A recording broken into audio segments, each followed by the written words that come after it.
doing a debate show and you're a competitive person. Yeah. Why would you want me as a partner? That's bad. You want to go 15 rounds every day with Muhammad Kellerman? That's just bad. It's embarrassing, It's a debate show.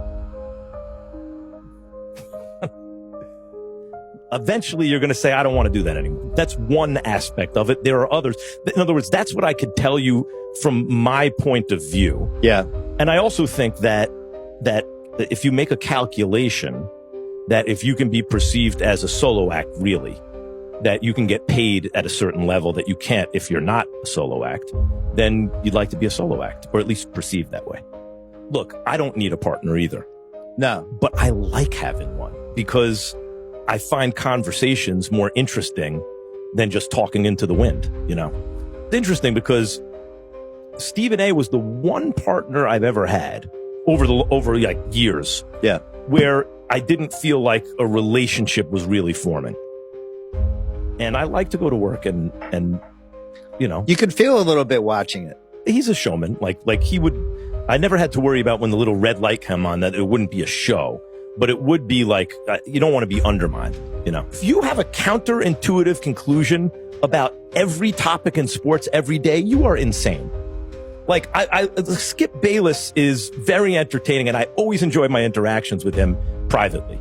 Yeah. He's insane, right? Like, you can't, you have 12 hot takes a day? Unbelievable, right? Right. You've come to 12 conclusions that go against the consensus every single day that you're going to...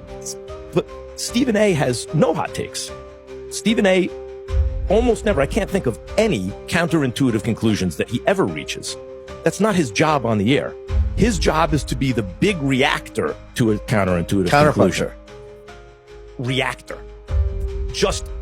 He's there to hear the crazy conclusion that his partner has come to and actually be the everyman with a loud voice. Like, you are crazy, right? And do it theatrically.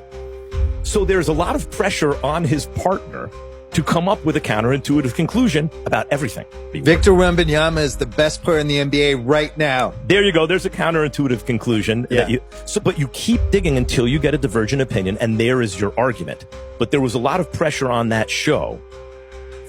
Like Stephen A.'s opinion will not diverge into counterintuitive almost ever.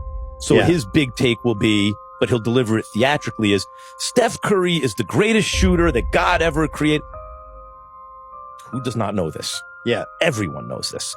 A counterintuitive take would be, actually, you know who the best shooter on the Warriors is? It's Klay Thompson.